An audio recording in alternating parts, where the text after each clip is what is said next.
Hey, what's up? It's another episode of Watch You Strappin. These aren't watch reviews. It's just a quick wristwatch check with a strap pairing for the most part, but I would also consider these either supplemental review material to an existing review if I have one, which I do not have one of yet, or basically ongoing user experience videos, just sharing my thoughts as I go along each time I do these videos.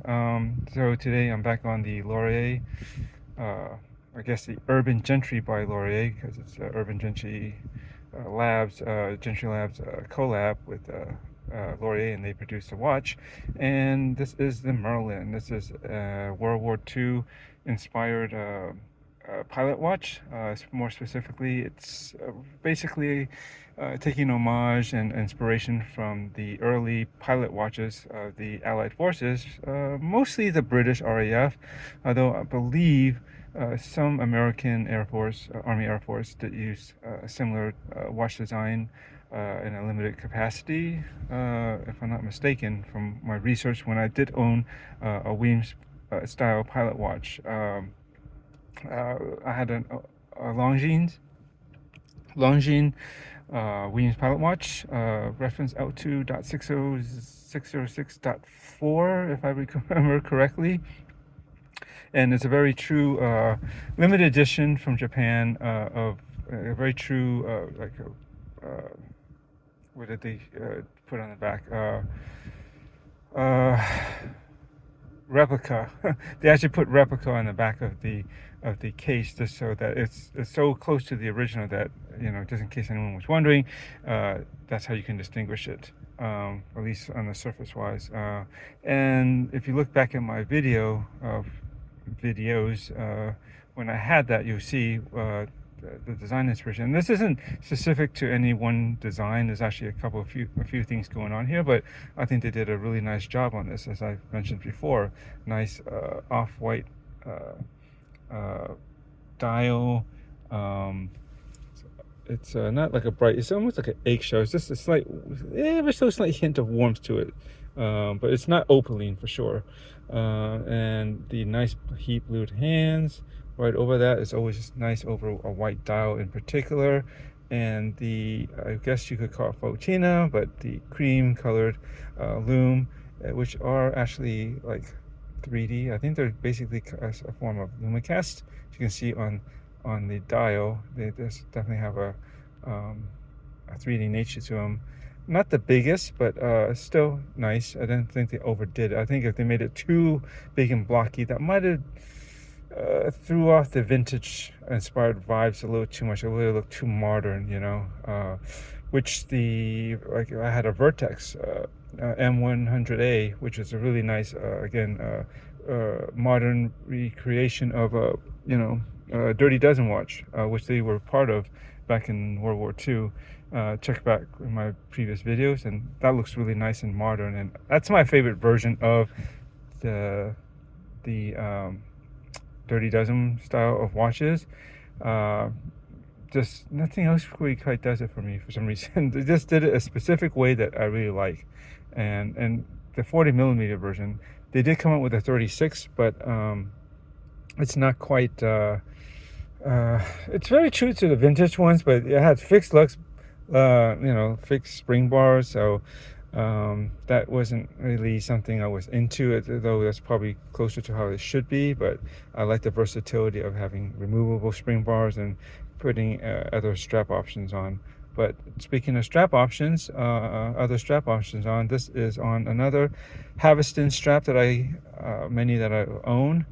This is also from the Parade series, which has a more seatbelt-like material. It's a bit softer and maybe silkier or smoother in feeling, and they have some nice colors. They have a sheen to it. Most of their other, well, I don't want to say their other straps are flat or matte. They might have an ever so slight sheen to them too, but definitely the Parade series has that a bit more. It's just a little bit, I don't know, you can call it dressier version of a NATO strap, if there's such a thing.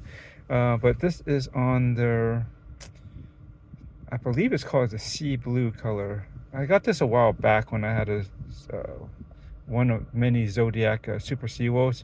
I had a limited edition Hodinkee one, which I guess it's more the skin diver version. There's basically 3 different versions of the Super Seawolf, and it's the one with the triangle markers with the numbers in them, and it was pretty cool. It was a nice blue dial with blue bezel, and it was actually quite nice. It's just I think the bracelet itself didn't kind of sucked a bit though. But anyways, and I had bought for that, and ever since, and that was several years ago, and I've kept it since. It's just a nice one to have around in 20 millimeters, by the way. This, which is great for this watch. You can put on a lot of straps, and I do have a lot in 20 millimeters. And originally, I didn't think this would work for some reason. I don't know. When I think of this, I want to do canvas straps or leather straps. You know, something that plays up on the more vintage aesthetics more. But as I was going through my strap collection and just seeing what I could, you know, what might be interesting to pair with this, I was like, well, this does have heat blued hands, and let's just see how this looks. And I placed it over the strap, and I was like, you know what, this type of blue kind of works with this the strap here. Unfortunately, I think see if I can color correct this. I think this is showing up more bluish. It should be actually slightly darker, almost in some ways a slight navy color, slightly more desaturated as well. To my eyes, around the camera, I guess, not through the camera lens, it has a closer, I don't know, it just has a more deeper look.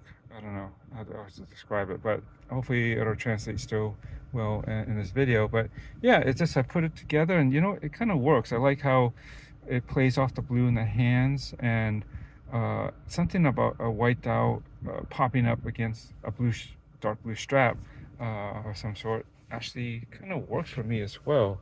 And I like it. It's just a, you know, it's got the classic vibes because of the classic vintage vibes because of the watch design, yet it feels somewhat modern and up to date because of this NATO-style strap and this colorway. I don't think anyone would have done this back in World War II, but now in 2025, I'm doing it, and I think it works. I like it. It's a good it's a quality strap, as most Haveston straps are, in my humble opinion. That's why I own so many. But this one really works. The hardware is nicely brushed. I love the adjustable last keeper here. So this on my 7-inch wrist ends up right about here, and you can just pull it to the end, so it keeps that part nice and tidy, and that's all I need. You know, I don't need this one to move. It should actually be better fixed closer to the buckle here, because as the strap pulls through, it kind of pulls over that part right in here, and that can lead it to kind of bow out, I guess. It just kind of hang, or want to you know, run itself out further away from the wrist and strap, just because it's the physical nature of it right here. So it's good to keep this part of it a little bit tighter and secure down right past this point, and then the rest, as long as it's not too long, it should be able to hold just fine here. Yeah, you can't really tell, but yeah, this keeper does slide all the way pretty much all the way through the length of this, up to at least through where, you know, the straps are, the stitching is right here. It can't obviously go past that, but I would hope, you know, you do have quite a bit more here. There is room to fold it over, but I like this look. I don't need it to fold over. I don't need the extra fussy bit and, you know, folding it back over. It's just adds an unnecessary bulk, and, you know, yeah, basically that's it. This looks a lot cleaner. So that's it. I just wanted to share that. I think it's a nice, interesting color combination that I don't think, perhaps, I've never seen anyone try to do this with this particular watch. Maybe somebody has tried to do like a blue, you know, leather strap of some sort. That would probably work as well.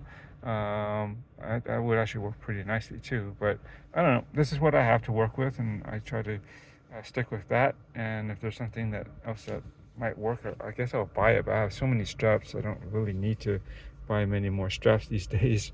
I have a lot to recycle through, I guess, with various watches that I own or have owned.